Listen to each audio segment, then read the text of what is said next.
Something that I've been wanting to do for a long time. I talked to our Wednesday night group about this months ago and said, one of these days, I want to teach a Wednesday night lesson on Sunday morning so y'all can know what you're missing.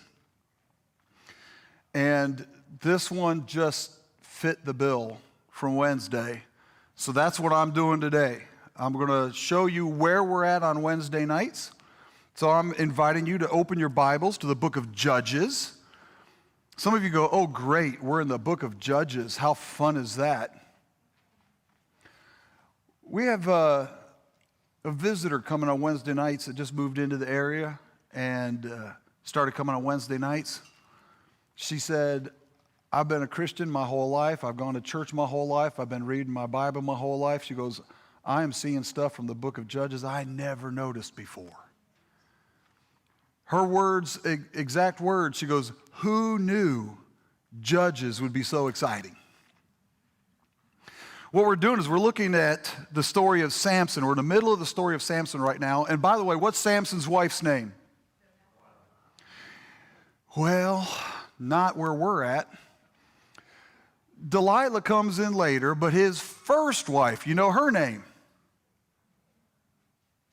Nope, I don't either. It just talks about her as this girl from Timnah that he likes, but never gives us her name. That's his first wife. That's what we're talking about.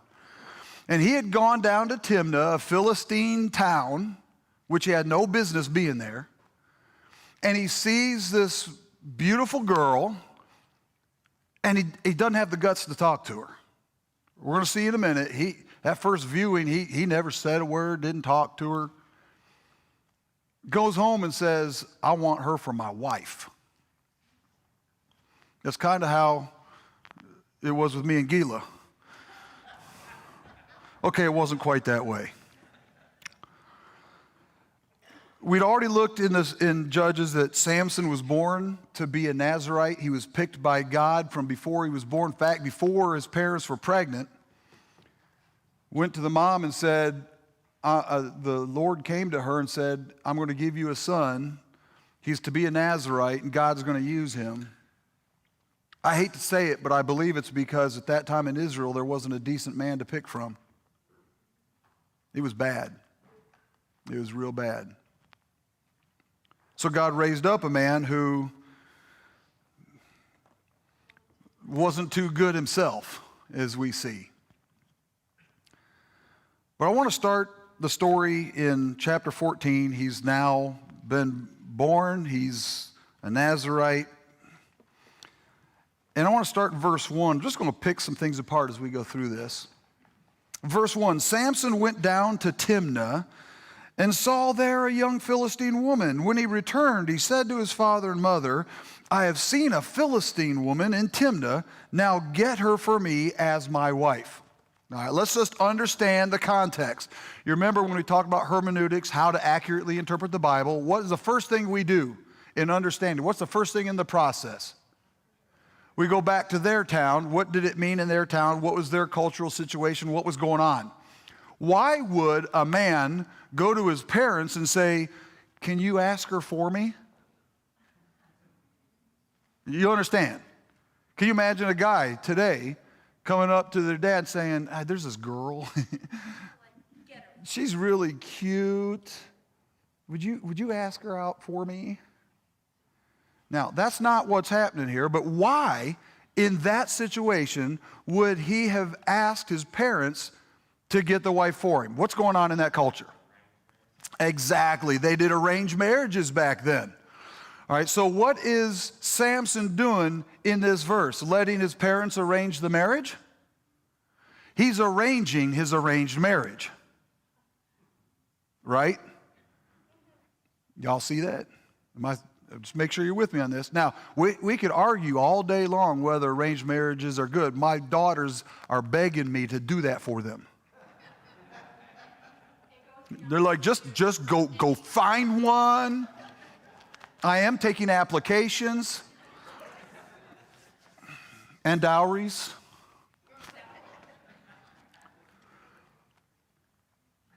I don't want to argue that in the culture, but here's the thing.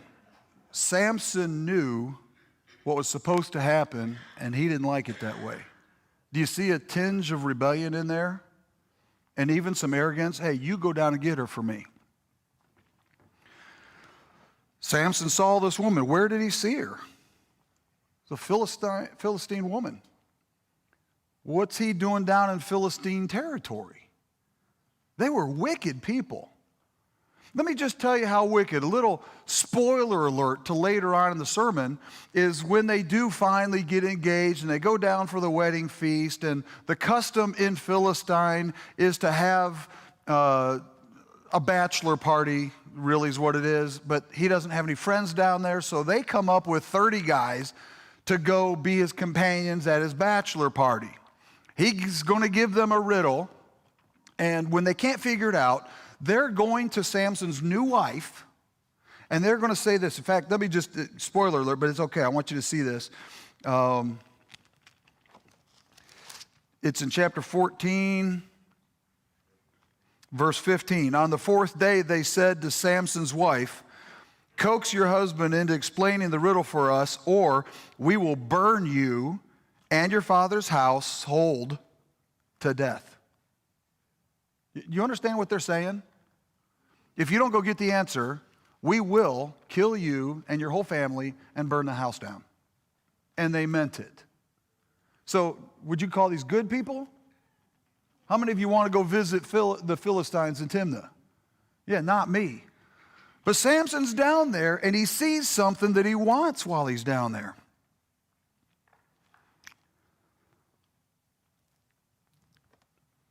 Already, we're just in verse 1. And it's already a scary situation. Look at verse 2, 14:2. When he returned, he said to his father and mother, "I have seen a Philistine woman in Timnah. Now get her for me as my wife." His father and mother replied, "Isn't there an acceptable woman among your relatives or among all our people?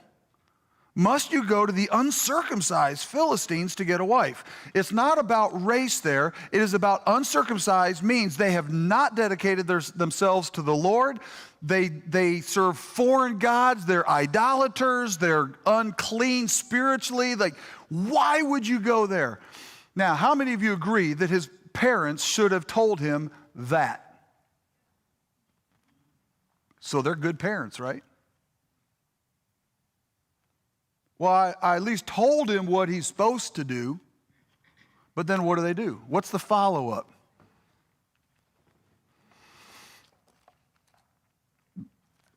But Samson said to his father, "Get her for me. She's the right one for me." His parents did not know that this was from the Lord, who was seeking an occasion to confront the Philistines, for at that time they were ruling over Israel. We're going to come back to that verse in a moment. But Samson went down to Timnah, verse 5, together with his father and mother. What's the problem with that? What business does mom and dad have helping their son do what they just told him he shouldn't do? This is going to be the focus of the sermon today. There are a lot of parents that tell their kids, "You ought to go to church." Oh, good for you. Did you make them go? Well, no, they didn't want to this morning. They wanted to go to Timnah. Y'all understand what I'm saying? All right, some of that's going to step on toes. I don't want to step on any toes because I'm not that kind of preacher. So let's talk about iPads and phones, because that won't step on any toes. How many of you actually believe that too much screen time is harmful to children? Yeah, most everybody. What would you say is the average, like if we could poll all the parents, not just in church, that believe that screen time is harmful for kids, what percentage of adults, of parents, would you say would agree that it's harmful for their kids? Give me some percentages. 95? Somewhere up there, y'all nodding somewhere up there? Okay. So parents have told their kids you shouldn't spend too much time on that. What do they buy them for Christmas? You see, they drove them to Timnah. Are you hearing me? All right, 95% of parents say it's not good for their kids. What percentage of kids spend too much time on a screen? Somewhere around the same percentage, 95? How many 7-year-olds are able to go down and buy their own iPad or phone and sign up an account? We have a problem. We know it's not good, but they want it, so we give it to them. That is not parenting. That is letting the kids do the parenting. God is not going to pull up that child someday and say, I'm going to hold you responsible for how you raised your parents.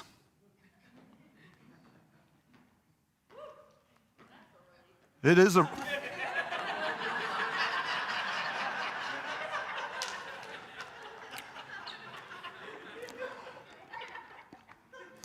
There's no recovery from that. For those that couldn't hear, my daughter said that's a relief. Let's close in prayer.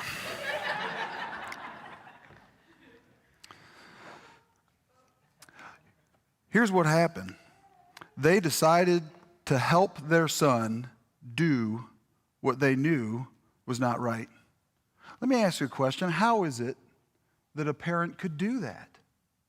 When we sit here and we lay it out that way, every single one of us says they shouldn't have done that, but we're the same ones who hand our kids that screen or the video game. We get it for them for Christmas. Why? Because we think it's too hard to tell our kids no to something that will hurt them that they want. And if it's too hard to say no now, let me tell you, that difficulty will be multiplied as they get older. The hardships that you will face as parents when it's too late. I'm really not trying to step on toes, but I know we're jumping on all over all of our toes, including mine. I'm going to say this now instead of at the end of the sermon. I don't think we need to just recognize that we have not done it right. I think we need to repent from the fact we haven't done it right. That there ought to be revival saying, I'm done being that kind of a person. Does God love you? I'm not getting an answer. Does God love you? Does He ever tell you no to something you want? He does it because He loves you. Aren't you glad God doesn't say, well, yeah, but I don't really want to hurt their feelings, so I'll just let them do whatever harms them. But that's what we do. It's selfish to not train our children. The Lord was seeking deliverance for His children. They were being hurt by the Philistines, and yet He couldn't find somebody that He could raise up to help combat the Philistines. Are you hearing me? This whole thing, and I want to go back to that verse now. I said I would get there. Verse 4. His parents did not know that the Lord was seeking an occasion to confront the Philistines. He's like, these people, they're bad. Now, Israelites, they're bad, but they're mine. And I promised that I would protect them and deliver them. And so the Philistines, I let them be used to bring discipline to my people, but it's time to turn that around. But I'm looking around, I got no deliverers. If you've been with us on Wednesday nights, there's no judge to step up and help lead. And so God says, there's nothing they can do to help themselves. They've got no leader. But I love them. So I'm going to go down and I'm going to raise up a deliverer. Now, are you not glad that God does that? He did not wait for them to deserve deliverance when He started acting in deliverance. And He said, look, I'm going to provide a deliverer. And if you go back and look at what He did to Samson and to his mother to provide the deliverer, the very first things He does is He says, he'll be a Nazirite, therefore he cannot and lists a bunch of stuff he's not allowed to do. In other words, he's telling him no on certain things from the beginning because he wanted him to be dedicated to God. When we dedicate ourselves to the Lord, it changes everything. And so that's what begins to happen here. So the Lord is seeking to bring salvation and to bring discipline on the Philistines. He let the Philistines do that as discipline to his people, but there was a prophecy, there was a covenant that he who blesses Israel will be blessed, but he who curses Israel, what's going to happen? Will be cursed. He didn't make the Philistines do it. He let it happen because he's trying to teach the Israelites the lessons, but now he's got to go back and talk to the Philistines and say, but you shouldn't have done it. It's your choice. Sovereignty of God is so interesting. The next part of this story is not a standalone story. Often when you go through Sunday school, you hear this part kind of as by itself. And I want to show you how this all fits together because the theme of this whole story, we hear about the one I'm about to read where he kills a lion. That's a standalone story. We hear about that. Then we hear about the honey, that's going to come in, and then about the riddle, all that. But what I want to show you is the connecting theme throughout all these stories happens to be Samson's relationship to his parents. So I want you to watch that.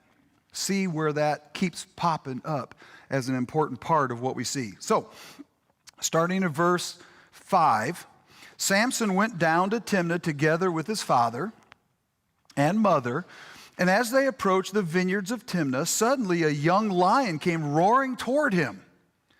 The Spirit of the Lord came powerfully upon him so that he tore the lion apart with his bare hands as he might have torn a young goat.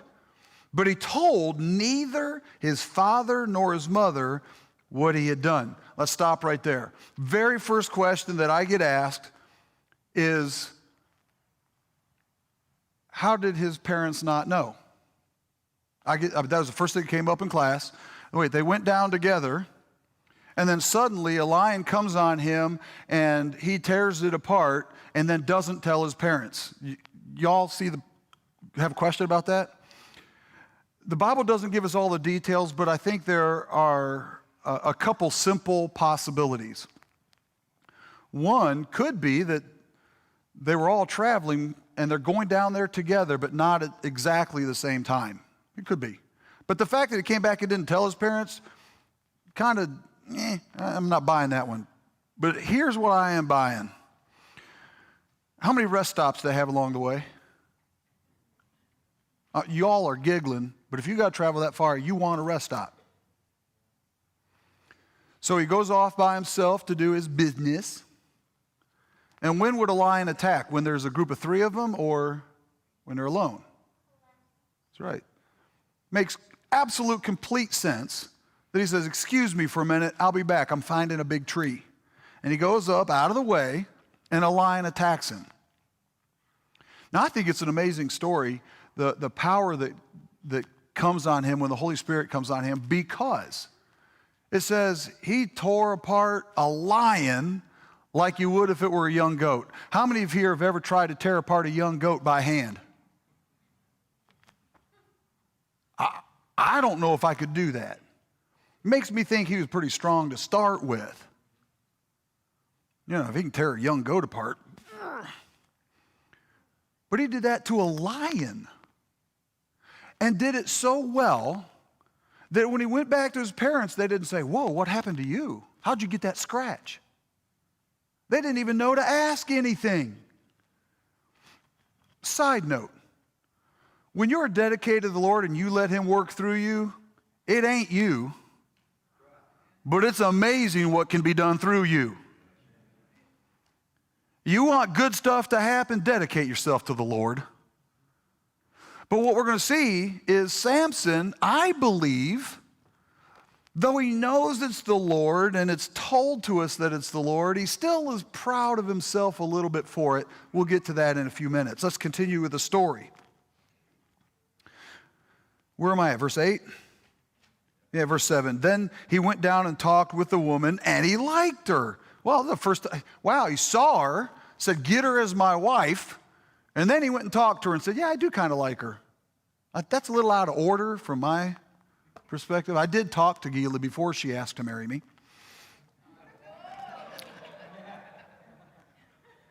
Oh, you have to ask her about that later. No, ask me if you want the true story. I'll tell you. Trust me. Verse 8, sometime later when he went back to marry her, so now they went down, he talked with her, he liked her, evidently they returned home and without her. And some time passes and they go back another time, this time to marry her. Y'all see that? You with me in the story?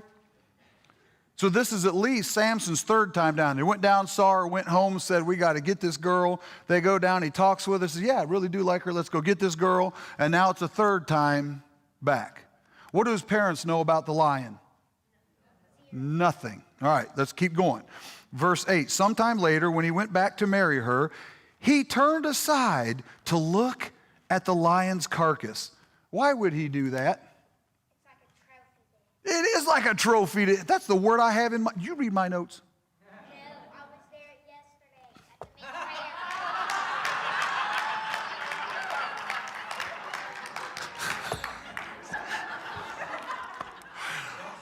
yesterday. Listen, that is actually thrills my heart better than any other answer because it shows that during the devotional times, stuff like these kids are listening, and I love that. Good job, man. All right. It's like a trophy to him. He's like, yeah, I killed a lion. I'm going to go back. I'm going to go by and see that it's still there. Now, is he telling mom and dad? Nope. He's not telling them, but he wants to go see it for himself because I killed a lion. Do you see the pride in this, going to check out his trophy? So he goes there and he goes to check it out. Probably, same place in the journey, same time to use the restroom.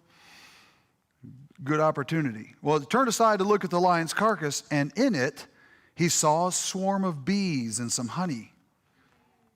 And he scooped out the honey with his hands. Now, understand this. I don't have time to go into detail. As a Nazirite, he is not supposed to be anywhere near a dead body. That's probably why he's not telling his parents. We're going to get to that again in a moment, too. The secrecy that he's keeping from his parents is because he knows he's doing something he shouldn't do. Kids, listen up to me.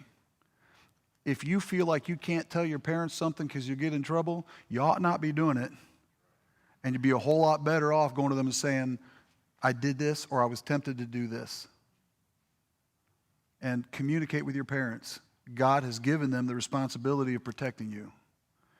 And just like Samson, it may not have been easy, but absolutely necessary. If he'd had better communication with his parents, life could have been very different from him. Is God going to use Samson?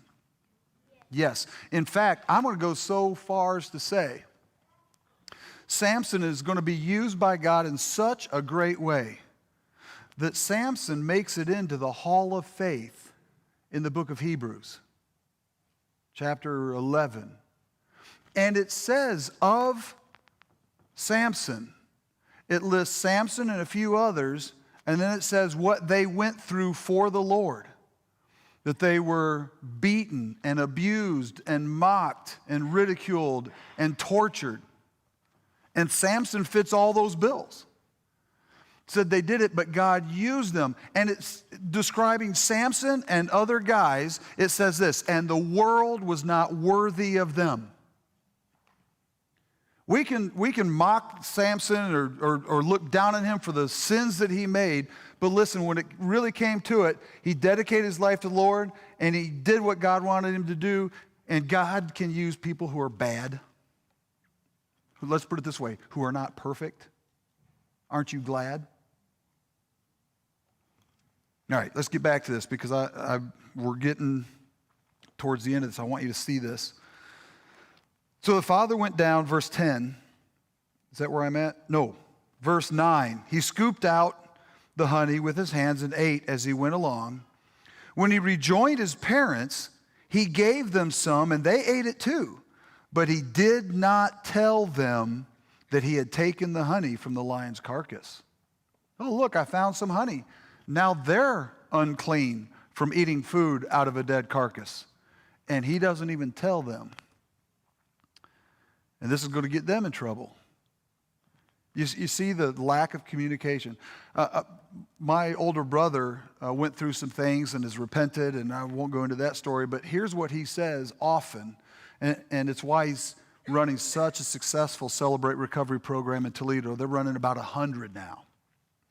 Is he says, the power of sin is in its secrecy. When you keep it a secret, Satan's got you. You need to get help. That's what he did. Verse 10. Now his father went down to see the woman, and there Samson held a feast, as was customary for young men. When the people saw him, this big guy that could rip apart a goat by his hands, they chose 30 men to be his companions. Well, let me tell you a riddle, Samson said to them. If you can give me the answer within the 7 days of the feast, I will give you 30 linen garments and 30 sets of clothes. If you can't tell me the answer, you must give me 30 linen garments and 30 sets of clothes. All right, tell us your riddle, they said. Let's hear it.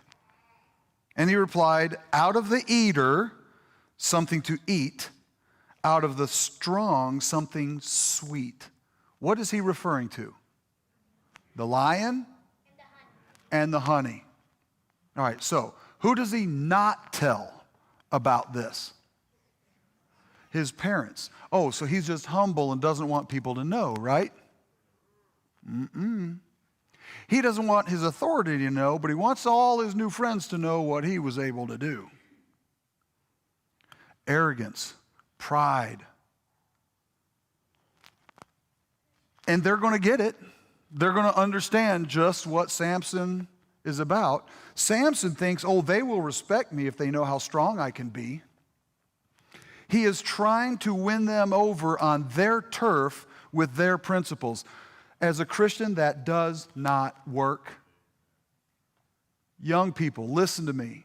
Follow the biblical principles, because you will be lured into trying to do things with the world's way, and promises will be made by the devil, and it's not going to come true. It brings more pain in the end, and that's what's going to happen to Samson. Then Samson's wife, verse 16, threw herself. Let me back up. Verse 15. On the fourth day, they said to Samson's wife, coax your husband into explaining the riddle for us, or we will burn you and your father's household to death. Did you invite us here to steal our property? Then Samson's wife threw herself on him, sobbing, you hate me. You don't really love me. You've given my people a riddle, but you haven't told me the answer. Because if you told me, then that means you love me. Now watch this. People miss this. I haven't even explained it to my father or mother.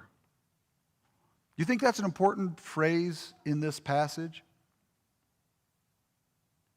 I believe that a major part of the downfall of our society is the breakdown of the family.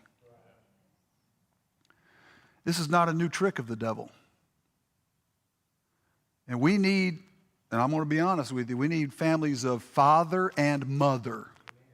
Not father and not mother and mother. God designed it a certain way. And girls need to be raised to know what it means to be a girl, and boys need to be raised to know what it means to be a boy. Society's gotten away from it. Churches are afraid to preach on that. But you read something that's 4,000 years old, and you see that that's a problem. Trying to keep secrets from his parents. He replied, so why should I explain it to you? See, he even knew he should have, but he didn't. She cried the whole 7 days of the feast, so on the seventh day, he finally told her, because she continued to press him. And I believe she pressed him because, and may even have told him, if you don't tell me, they're going to kill me and my family. She was scared for her life. And she turned and explained the riddle to her people. Verse 18, before sunset on the seventh day, the men of the town said to him, What is sweeter than honey? And what is stronger than a lion? The answer to the riddle. Samson said to them, if you had not plowed my heifer, you would not have solved my riddle.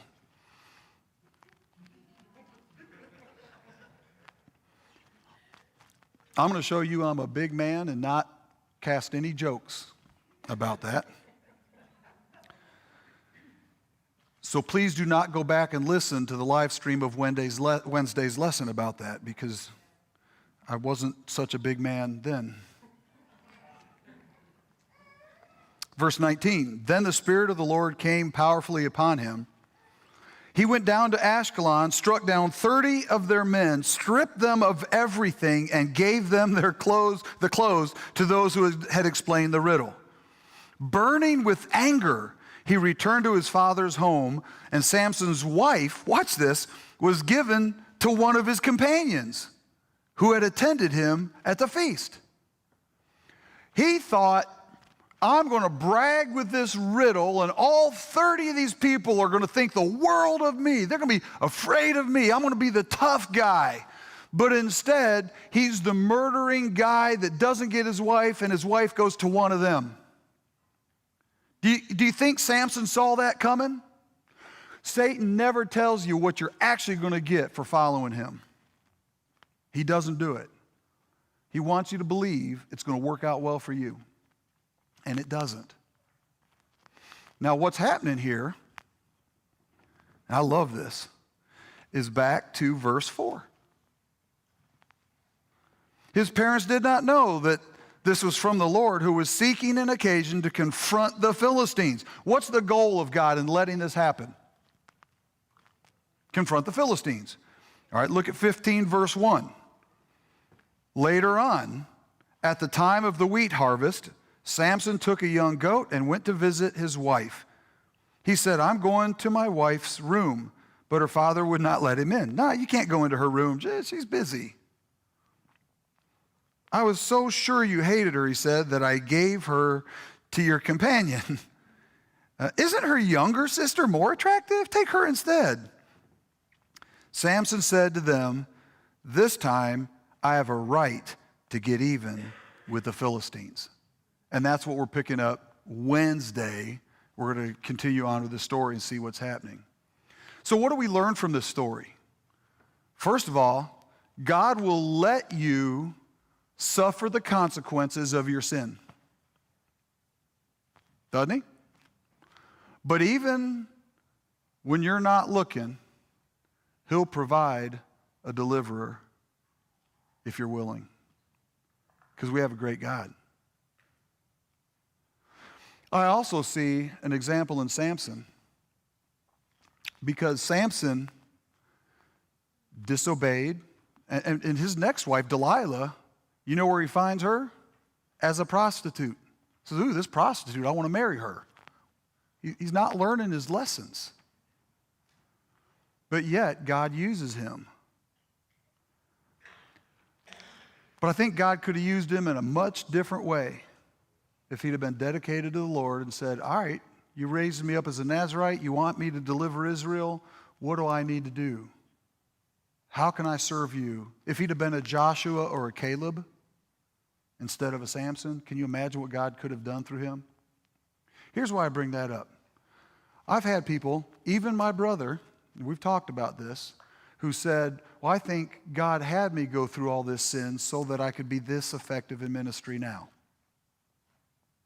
I said, Steve, don't misjudge the mercy and grace of God that is so powerful that it looks like his ultimate plan, and compare it to the ultimate plan you'll never see. Now, some of you are going to focus on that last part. That's not my goal. I'm just saying sin never pays. It's never worth it.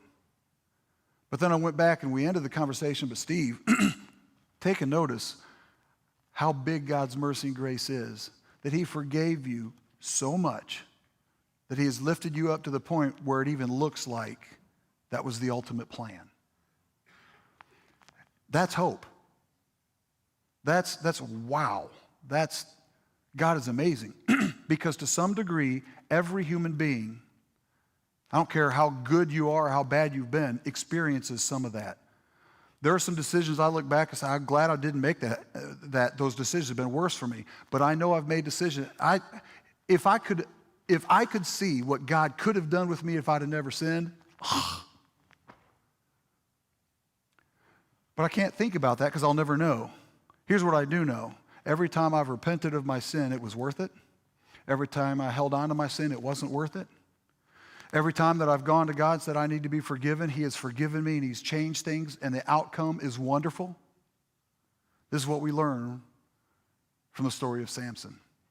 Let's bow and pray. Dear Heavenly Father, I just pray that through this story that we would be encouraged that no matter where we're at, what we're doing, I mean, Samson in this passage went where he shouldn't be, looked at things he shouldn't look at, desired things he shouldn't have, pursued those things, and even attained those things that he shouldn't have. But it cost him.